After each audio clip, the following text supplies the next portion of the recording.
მარიამ ვაშაძე, მოამბე, 12-ზე და 15 საათზე.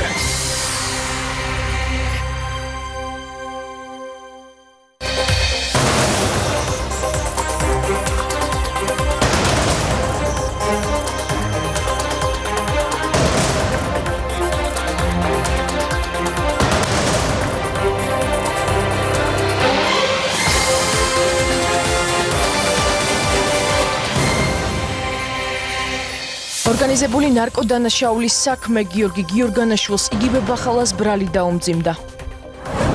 ბრალდების მხარის დასკვნითი სიტყვა პოლკოვნიკ სერგო თეთრაძის წამების საქმეზე პროცესი საქალაქო სასამართლოში.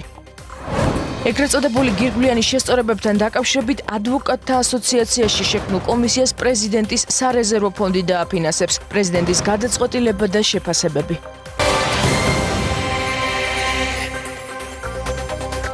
მოგესალმებით, ეთერშია მოამბე 15 საათზე სტუდიაში მარიამ ვაშაძე მუშაობს. მსახიობ გიორგი გიორგანაშვილს იგივე ბახალას გლდანის ციხეში ბრალი წაუყენეს. ახლა მას ორგანიზებულ ნარკოდანაშაულში მონაწილეობას ედავებიან. საპყრობილეში იმყოფებოდნენ მისი ადვოკატი და გამომძიებელი. უფლებადამცველი უარყოფს მისი დაცვის ქვეშ მყოფის ორგანიზებულ ნარკოდანაშაულთან კავშირს. თავად გიორგანაშვილი კი ამ ბრალს არ აღიარებს. თევნა ხუბულავა განაცობს თემას ახლა პირდაპირ ეთერში. თევნა, გისმენთ. მარიამ, აქამდე გიორგი გიორგანაშვილს ბრალად ედებოდა 260 მუხლი ნარკოტიკული საშუალებების შეძენა შენახვა და როგორც იცით, ამ საქმესთან დაკავშირებით მას მიესაჯა 8 წლით თავისუფლების აღკვეთა. თუმცა ეს საქმე არის ცალკე წარმოებად გამოყოფილი, მას ახლა რამდენიმე წუთის წინ პენიტენციურ დაწესებულებაში წარუდგინეს დამატებით კიდევ 260 მუხლი და 262 მუხლი, რაც გულისხმობს დიდი ოდენობით ნარკოტიკული საშუალებების საქართველოს ტერიტორიაზე ჯგუფის მიერ უკანონოდ შემოტანას. ეს არის განსაკუთრებით მძიმე დანაშაული და ითვალისწინებს 15-დან 20 წლამდეან უვადოდ თავისუფლების აღკვეთას. გამოძიების ინფორმაციით, როგორც იცით, 2 დღის წინ დაკავებული ირაკლი ქორიძე უწევდა ამას ორგანიზებას, მას კი გამოძიების ინფორმაციით ეხმარებოდნენ ჯაბა ხულურდავა და სწორედ გიორგი გიორგანაშვილი. როგორც პროკურატურის მიერ გავრცელებულ განცხადებაში იყო ნათქვამი, 2 დღის წინ დაკავებული ირაკლი ქორიძე და გიორგი გიორგანაშვილი ერთად იმყოფებოდნენ თურქეთში. მათ დიდი ოდენობით ნარკოტიკული საშუალება კი გადმოჰქონდათ რიანო მობილის მეშვეობით. გიორგი გიორგანაშვილის ადვოკატი ამბობს, რომ მისი დაცვის ქვეშ მყოფი უნდობლობას უცხადებს გამოძიებას, შესაბამისად ის არ აღიარებს მის მიმართ წარდგენილ ბრალს. რაც შეეხება გიორგი გიორგანაშვილის და ირაკლი ქორიძეს ერთმანეთთან კავშირს, მისი ადვოკატი ამბობს, რომ ეს მათი ურთიერთობა შემოიფარგლებოდა მხოლოდ ბიზნეს საქმიანობით, ისინი ბიზნესის დაწყებას გეგმავდნენ ერთად, სწორედ ამ მიზნით იმყოფებოდნენ თურქეთში და ეს არ უკავშირდება დიდი ოდენობით ნარკოტიკული საშუალებების ქვეყანაში შემოტანას. გიორგი გიორგანაშვილის ადვოკატისათვის აბსოლუტურად გაუგებარია იმ ფონზე, როდესაც ჯერ კიდევ 2017 წელს არსებობდა ჯაბა ხულურდავას ჩვენება, რატომ დააკავეს ახლა ირაკლი ქორიძე და რატომ წაუყენეს გიორგი გიორგანაშვილს დამატებით ახალი მუხლი. ჯაბა ხულურდავა არის ის ადამიანი, რომელმაც 2017 წელს ჯერ კიდევ გიორგი გიორგანაშვილის პირველად წარდგენილ ბრალთან დაკავშირებით მისცა ჩვენება და მისი ჩვენება ირაკლი ქორიძესთან დაკავშირებით 2017 წელსაც არსებობდა. მას ნარკოტიკების შეძენა შენახვისთვის 7 წლით თავისუფლების აღკვეთა აქვს მისჯილი. ერთი მტკიცებულება არ არსებობს, რომელიც დაადასტურებდა გიორგი გიორგანაშვილის მიერ ჯაბა ხულურდავასთვის რაიმეს გადაცემას და ცხადია, რომ არ არსებობს ვინაიდან ესეც ადგილი არ ქონია. შესაბამისად, თან ორმაგი მსჯავრდების პრინციპიც აქ ძალიან მნიშვნელოვანია. ორგანიზებული დანაშაულში ედავებიან ადამიანს, მათ შორის არის იმ 45 აბზეც აპელირება, რომელზეც უკვე განაჩენი დგას. გამომძიებელი ამბობს, რომ ეს ის აბებიაო, რაც რიანო მობილში უნდა ყოფილიყო, თუმცა გიორგი გიორგანაშვილმა ჯიბეში ჩაიდო. რომ დავუშვათ, რომ ეს სიმართლეა. უსაფრთხოდ მოაქვს 900 აბზე მეტი 900 აბი დაახლოებით ნარკოტიკული საშუალება, ხო? და ჯიბეში იდებს 45 აბს. ან ლოგიკა ხომ უნდა არსებობდეს? როგორც იცით, პროკურატურის მოთხოვნა აღკვეთი ღონისძიების შეფარდებასთან დაკავშირებით ირაკლი ქორიძის შემთხვევაში საქალაქო სასამართლომ გუშინ დააკმაყოფილა.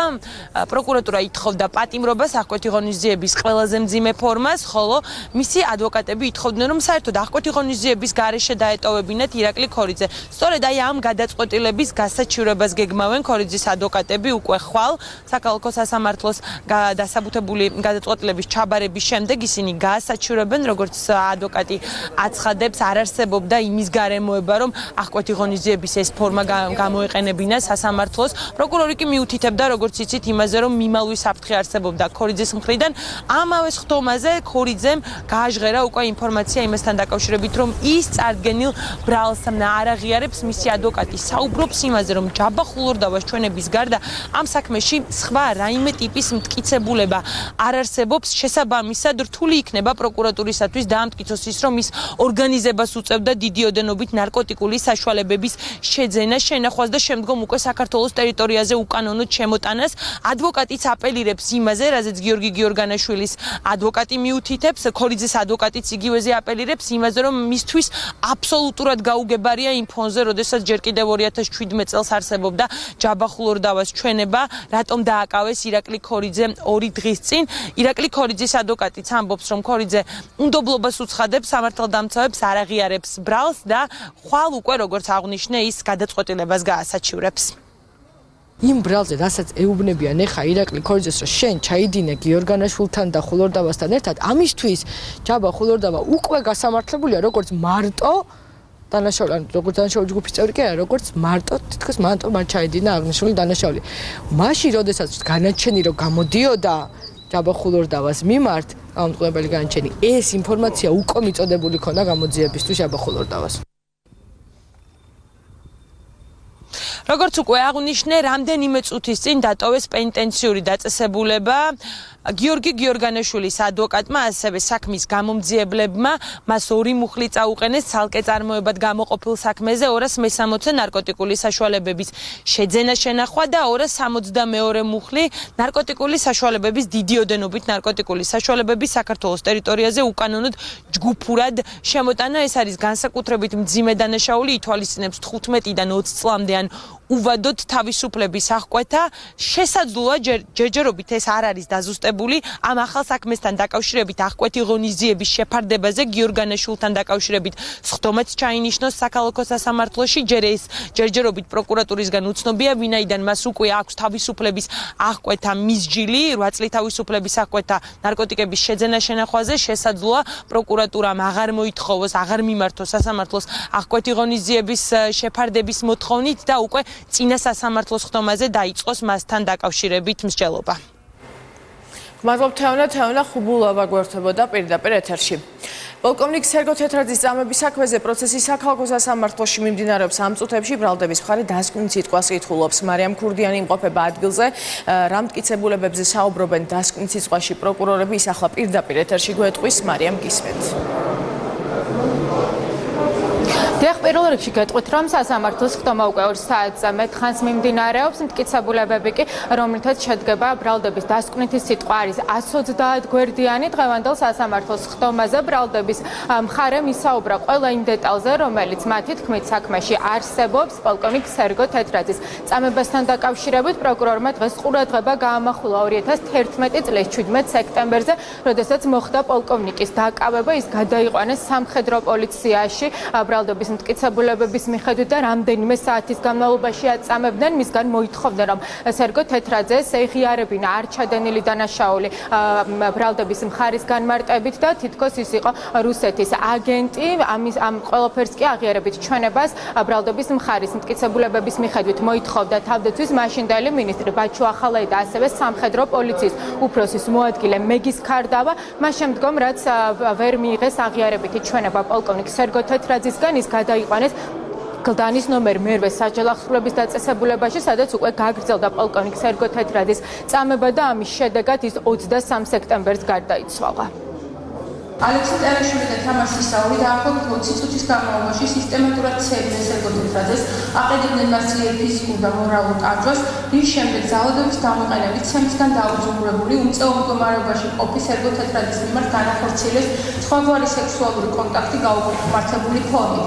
სერგო თეთრაძე მასზე განხორციელებული წამებისა და სექსუალური ხასიათის სამომრეობითი მოქმედების შემდეგ გახდა ცუდად, ჩავარდა კომატოზურ მდგომარეობაში და გულს სისხლის აღქამ წაველ უკმარისობით გარდაიცვალა 22 საათზე და 50 წუთზე სადის მე-18 სამკურნალო დაწესებულებაში.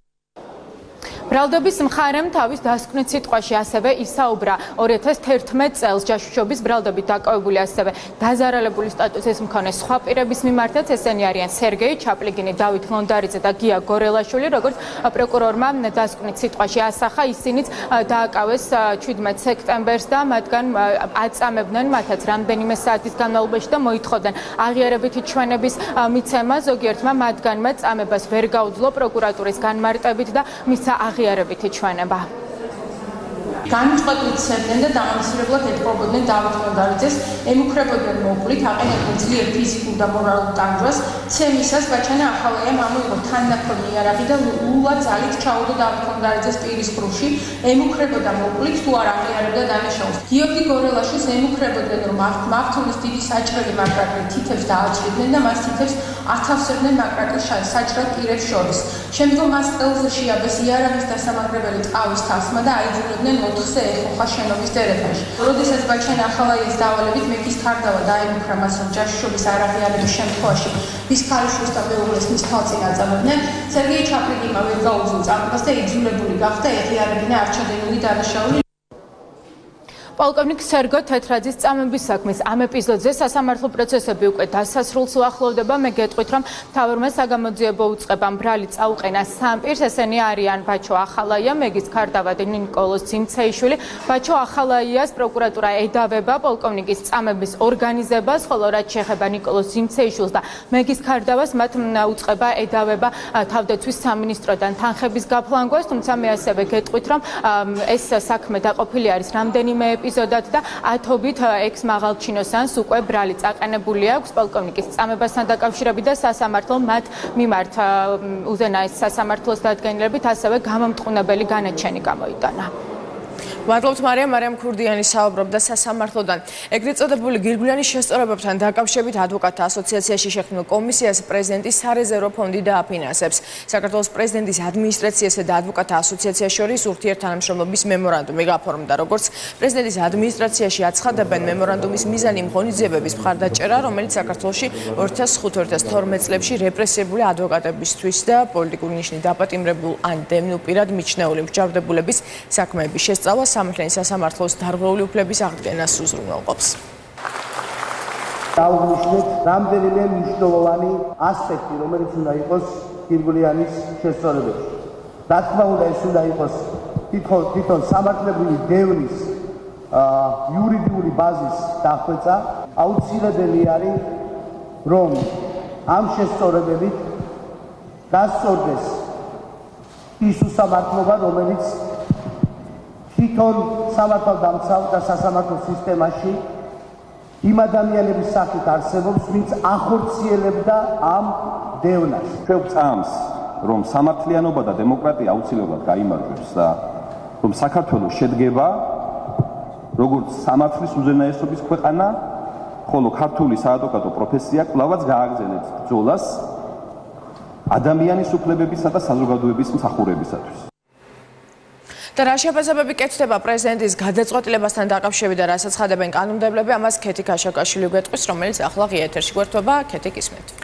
პრეზიდენტის ადმინისტრაციასა და ადვოკატთა ასოციაციას შორის გაფორმებული ურთიერთთანამშრომლობის მემორანდუმი კითხვის ნიშნებს უჩენს საპარლამენტო უმრავლესობას. მამუკა მდინარაძე ამბობს, რომ მემორანდუმი, რომელიც 2005-2012 წლებში რეპრესირებული ადვოკატების საქმეების გადახედვას ითვალისწინებს, არავითარ კავშირში არ არის სისხლის სამართლის კოდექსში შესატან ცვლილებებთან, რომელიც გირგვლიანის შესწორებით არის ცნობილი. დეპუტატებმა დღეს კიდევ ერთხელ განმარტეს, რა ცვლილებების შეტანა იგეგმება კანონში, რომელსაც უკუგების ძალა არ აქვს და ატარებს ერთგვარად პრევენციულ ხასიათს.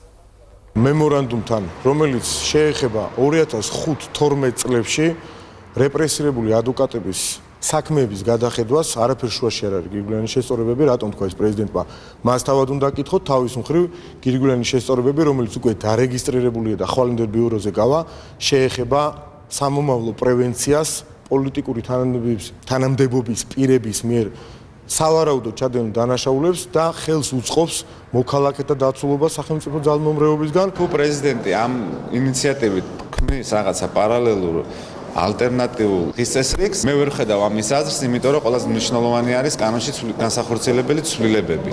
და თუ იქნება პრეზიდენტის ადმინისტრაციის მხრიდან კონკრეტულ ინიციატივებზე ხარდაჭერა, როგორც პოლიტიკური, მორალური, ასევე ადამიანური, ეს იქნება ძალიან კარგი.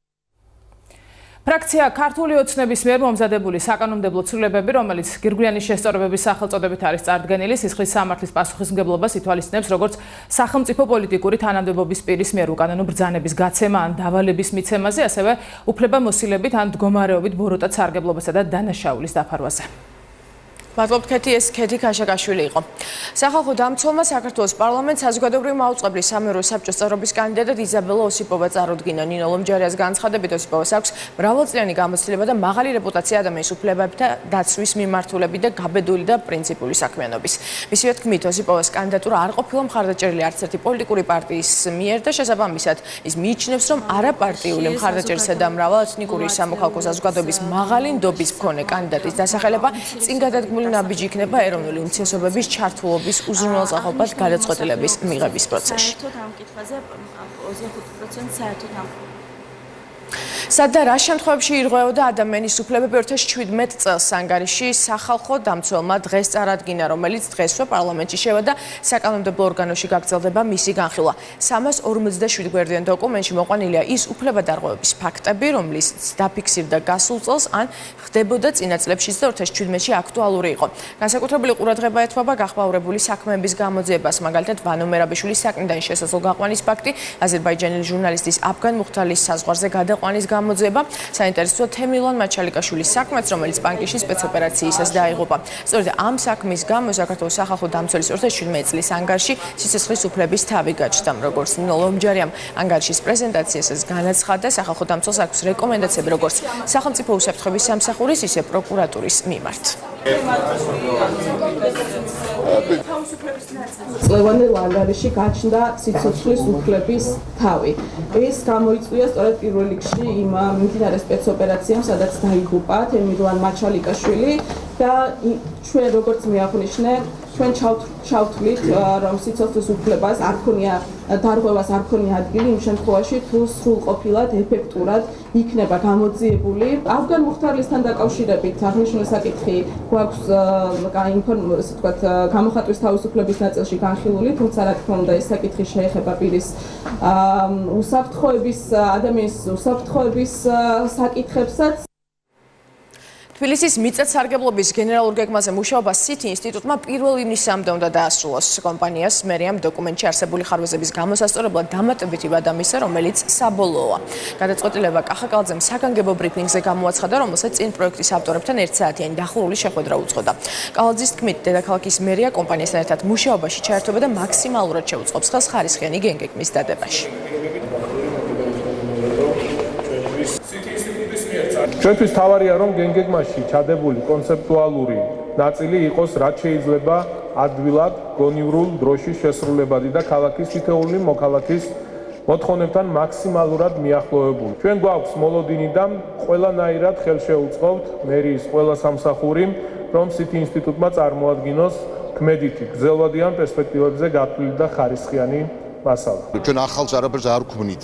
აქ არის საუბარი დაზუსტებაზე, დაკონკრეტებაზე და გავლაზე იმ საკითხებისა, რომელზეც მერიას მოუწევს შემდეგ პასუხის გაცემა. ძალიან მნიშვნელოვანია დასაბუთებები, თუ როგორ უნდა მოიქცეს ის ამა თუ იმ შემთხვევაში, როდესაც კერძო საკუთრებებს ეხება და სამწუხაროდ ჩვენი ისტორია იცით, ხო, ქალაქის განვითარებისა ძალიან ბევრი ნაკვეთი არის აბსოლუტურად შეუსაბამო ტერიტორიაზე გაცემული. მერიას უნდა დასაბუთება კიდევ უფრო ალბათ მკაფიო იყოს იმასთან დაკავშირებით, თუ როგორ განახორციელებს ყველაფერი იმას, რასაც ჩვენ თავაზობთ.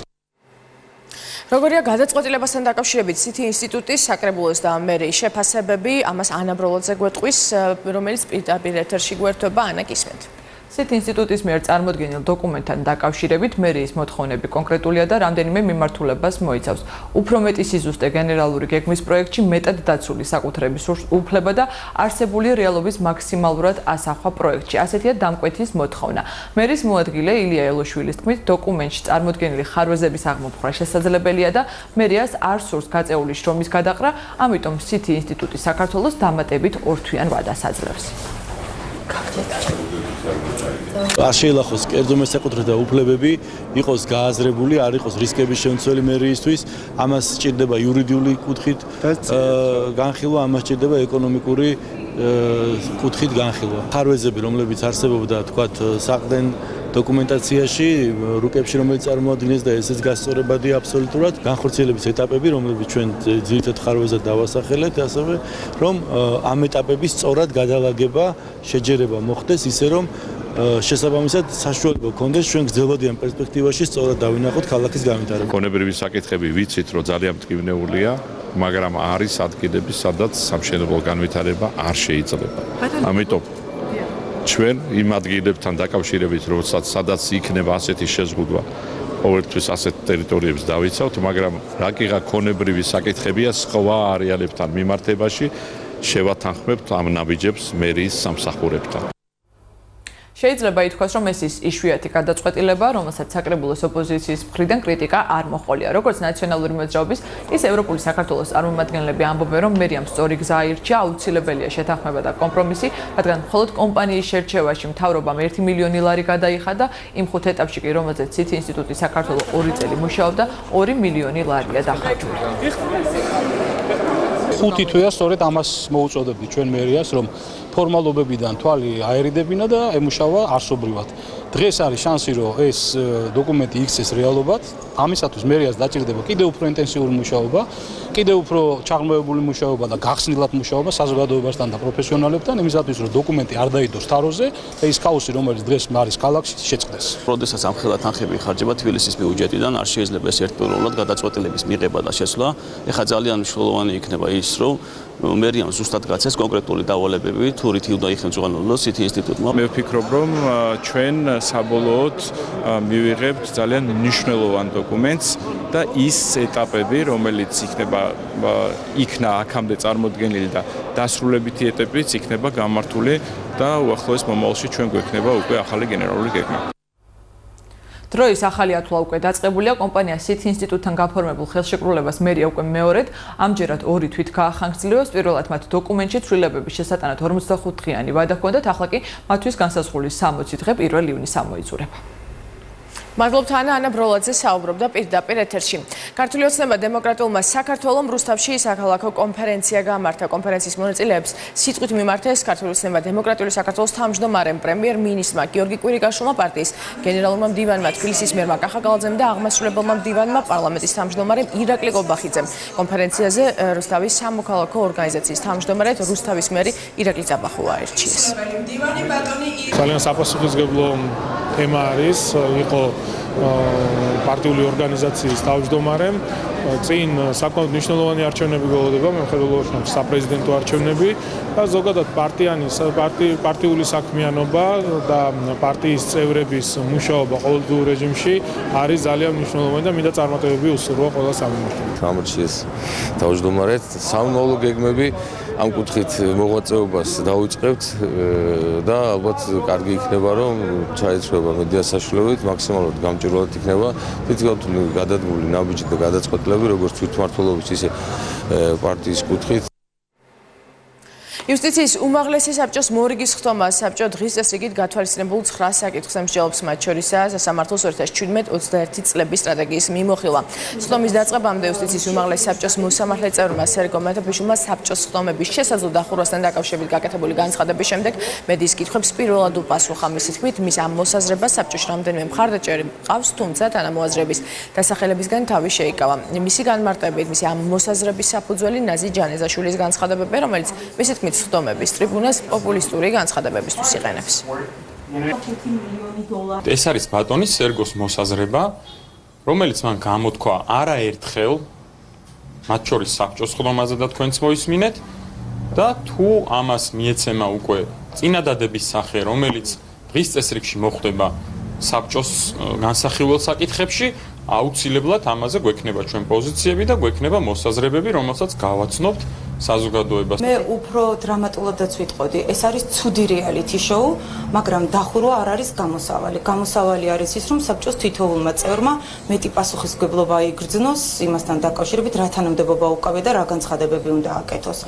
დახურვა არ არის გაკეთილშობილების გზა. ხდომების დახურვა ეწინააღმდეგება დღეს მოქმედ კანონს, კერძოდ ზოგად ადმინისტრაციულ კოდექსს, რომელიც ადგენს საბჭოს ხდომების ღიაობას და ამას დასჭირდება არა მარტო საბჭოს რეგლამენტში, არამედ კანონში ცვლილება. ეს ეწინააღმდეგება გამჭვირვალობის და საჯაროების ძირეულ პრინციპებს, რასაც ძალიან სამწუხაროა, რომ ამ პრინციპების საწინააღმდეგო ინიციატივას აყენებენ თავად მოსამართლეები.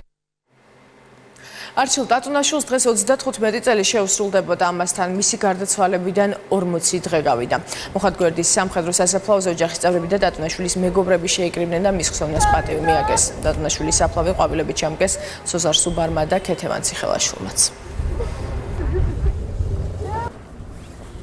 ჩვენმა სახელმწიფომ გააკეთოს ყველაფერი იმისათვის, რომ ამოქმედეს მექანიზმები, რომ მსგავსი უბედურება ტრაგედია, რომელიც არ არის საუბედუროდ პირველი მიმდინარე ოკუპაციის დროს აღარ განმეორდეს, მოხდეს პრევენცია ადამიანების სიცოცხლის ხელყოფის. მისმა სიკვდილმა კიდევ ერთხელ აჩვენა ოკუპაციისა და ოკუპანტის არაადამიანური სახე, აჩვენა არა მხოლოდ ქართულ საზოგადოებას, ან თუნდაც თავის საზოგადოებას, აჩვენა მთელ მსოფლიოს და კიდევ ერთხელ ნათელი გახდა, რომ არ შეიძლება ოკუპაცია გაგრძელდეს ძალიან დიდხანს და მთელი მსოფლიო ყოველდღიურად სულ უფრო და უფრო მეტად აძლიერებს წნეხს ოკუპანტზე, რუსეთზე, არა მხოლოდ საქართველოს გამო, არამედ იმ ყველაფრის გამო, რასაც ის აკეთებს მთელ მსოფლიოში.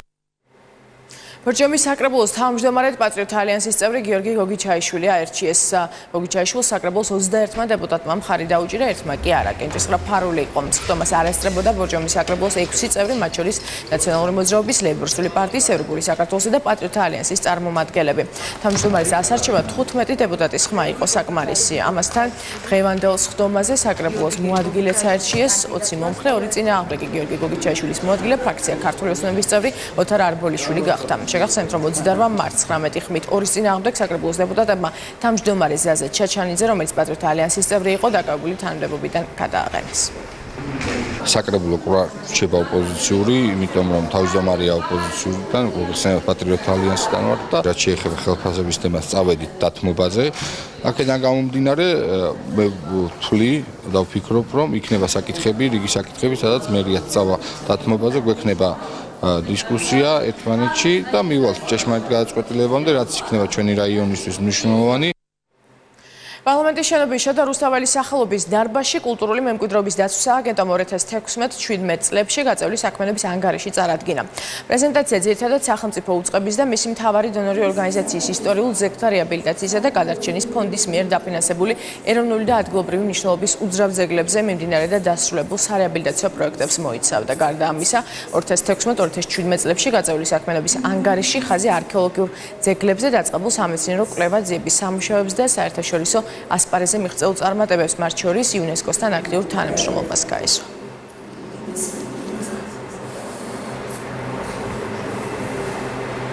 არასამთავრობო ორგანიზაციების ნაწილი მთიან რეგიონებში ჰესების მშენებლობის შეჩერებას ითხოვენ, როგორც მათ დღეს გამართულ პრესკონფერენციაზე განაცხადეს, მსგავსი პროექტები საფრთხეს უქმნის გარემოს და არ ხდება ადგილობრივი მოსახლეობის ინტერესების გათვალისწინება. ჰესების წინააღმდეგ საპროტესტო აქციების ჩატარება სვანეთის გარდა რაჭაში და პანკისის ხეობაში იგეგმება. არ შეიძლება შენ ადამიანს არ კითხო, არა უხსნა, არაფერი არ მოუყვე და უთხრა რომ შენ აქ ვინახარ, მე არ მაინტერესებს, მე უნდა გავაკეთო ის, რასაც თulis საჭიროდ. 7 აპრილს არის რაჭაში დაგეგმილი აქცია, მოსახლეობა გამოდის ამ ჰესების წინააღმდეგ. ბუნებრივია ჩვენ ვერთვებით ამ აქციაში, ანუ სოლიდარობის მიზნით და ჩავდივართ ანუ თბილისიდან. ასევე შემდეგ დაგეგმილია სვანეთში ისევ მოსახლეობა აპირებს გამოსვლას. ქვეყანაში ჰესების მშენებლობას ლეიბორისტული პარტია ეხმაურება. დღეს გამართულ ბრიფინგზე შალვა ნათელაშვილმა განაცხადა, რომ მოსახლეობა სამართლიანად აპროტესტებს იმ ჰესების მშენებლობის დაწყებას, რომელიც საფრთხეს უქმნის გარემოს და კონკრეტულ დასახლებებს. პარტია არასამთავრობო ორგანიზაციებს და პოლიტიკურ პარტიებს ამ საკითხით დაინტერესებისკენ მოუწოდებს. შავი კრიმინალური ფულის გასათეთრებლად და ენერგეტიკაში ახალი მილიარდების საშოვნელად ბიძინა ივანიშვილმა გადაწყვიტა დატბოროს მთელი საქართველო. ამ მიზნით შენდება 50 ჰესი ემოუწოდებთ მთელს ქვეყანას, ჩვენ საზოგადოებას, ყველა პოლიტიკურ პარტიას, არასამთავრობო ორგანიზაციებს დავამთავროთ თავარი ფაროსანას პარპაში ქვეყანაში, სანამ ჯერ კიდევ დროა. 7 ოპოზიციური პარტია საკონსტიტუციო სასამართლოს მიმართავს და საარჩევნო კოდექსის იმ მუხლებს ასაჩირებს, რაც მათი თქმით ამომრჩევლის ნების კონტროლის საშუალებას იძლევა. ნაციონალური მოძრაობის ახალი საქართველოს რესპუბლიკური პარტიის EDP-ს, ევროპელი დემოკრატების მოძრაობა თავისუფლებისა და ქრისტიან-დემოკრატების წარმომადგენლებმა ხელი მოაწერეს ერთობლივ სარჩელს, რომელიც მათი თქმით სასამართლოს დღესვე გადაეგზავნება. ოპოზიცია აცხადებს, რომ ბოლო არჩევნების დროს ხელისუფლებამ ეგრეთ წოდებული კონტროლიორების მეშვეობით ამომრჩევლის ნების კონტროლი მოახდინა, რაც ამომრჩევლის ხელოვნურ მობილიზაციაში ასევე უბნებს მისული მოქალაქეების დაფიქსირებაში გამოიხატებოდა. გარემოს დაცვის და სოფლის მეურნეობის მინისტრი ლევან დავითაშვილი კაზრეთში იმყოფებოდა, სადაც კომპანია RMG Gopar-ისა და RMG Gold-ის წარმოებას ადგილზე გაეცნო. კომპანიის წარმომადგენლებთან შეხვედრაზე გარემოს დაცვითი საკითხები განიხილეს და მინისტრმა კომპანიის მიერ შემუშავებული გარემოს დაცვითი სამოქმედო გეგმაზე ინფორმაცია მოისმინა. მინისტრის თქმით, გამოვლენილი დარღვევების გამოსწორების გზებზე ისაუბრეს. კომპანიის აღმასრულებელი ხელმძღვანელის განცხადებით კი სამუშაოები საქართველოს კანონმდებლობის დაცვით ხორციელდება. ეროვნული საქართველოს ინიციატივა პენსიის გაზრდის მოთხოვნასთან დაკავშირებით დავით ბაქრაძე ხონის რაიონის სოფელ კონდუაჩში მცხოვრებ პენსიონერებს გააცნო. ადგილობრივების თქმით, პენსიის თანხა სასიცოცხლოდ მნიშვნელოვან პროდუქტებსა და მედიკამენტებზეც არ ყოფნით, ასევე მათი განცხადებით პრობლემაა სოციალური სტატუსის მოხსნა. დავით ბაქრაძის თქმით, საპენსიო რეფორმის ფარგლებში პენსიონერებს წელსვე უნდა გაეზარდოთ პენსია 50 ლარით. ნებისმიერი საუბარი გრძელვადიან საპენსიო რეფორმაზე არის ადამიანების მოტყუება, თუ დღევანდელი პენსიონერებისთვის წელსვე არ მოხდა პენსიის ზრდა 50 ლარით. ამის რესურსი არსებობს, ევროპულ საქართველოს აქვს კონკრეტული გეგმა და საბიუჯეტო გათვლები, როგორ შეიძლება რომ უკვე წელს შემოდგომაზე პენსია გაიზარდოს. საქართველოს თავდაცვის სამინისტროს სპორტულ დარბაზში მხიარული სტარტები გაიმართა. შეჯიბრში მონაწილეობა ავღანეთში მტკიცე მხარდაჭერის მისიაში მოსამსახურე სამხედროების შვილებმა მიიღეს. 6-დან 16 წლის ასაკის ბავშვები ერთმანეთს 6 სხვადასხვა სპორტულ თამაშში შეეჯიბრნენ. შემდეგაც ბავშვებს საქართველოს თავდაცვის მინისტრმა სიგელები და საჩუქრები გადასცა. ლევან იზორიას განცხადებით, სამხედროების შვილებზე ზრუნვა უწყების ერთ-ერთი მთავარი პრიორიტეტია. სპორტული შეჯიბრის დასრულების შემდეგ საზეიმო მიღება გაიმართა. ფაკის საცურაო აუზზე დასრულდა გაზაფხულის თასის გათამაშება ცურვაში. შეჯიბრის 3 ასაკობრივ კატეგორიაში გაიმართა და მაშინ მონაწილეობა 150-მდე სპორტსმენმა მიიღო. მონაწილეთა შორის იყვნენ აზერბაიჯანელი მოცურავეებიც. ტურნირი 2 დღეს გაგრძელდა და საუკეთესო სპორტსმენები სხვადასხვა დისციპლინაში გამოვლიდნენ. გაზაფხულის თასზე ნაჩვენების შედეგები სპორტსმენთა რეიტინგზეც აისახა. ცურვაში უახლოესი შეჯიბრი ჭაბუკთა შორის 21-22 აპრილს საცურაო აუზ დონუში გაიმართება.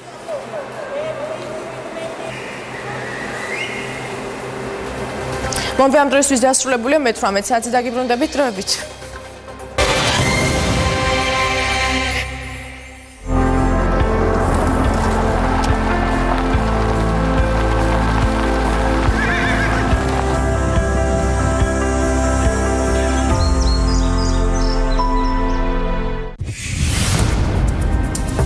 ახალი კვირა იწყება.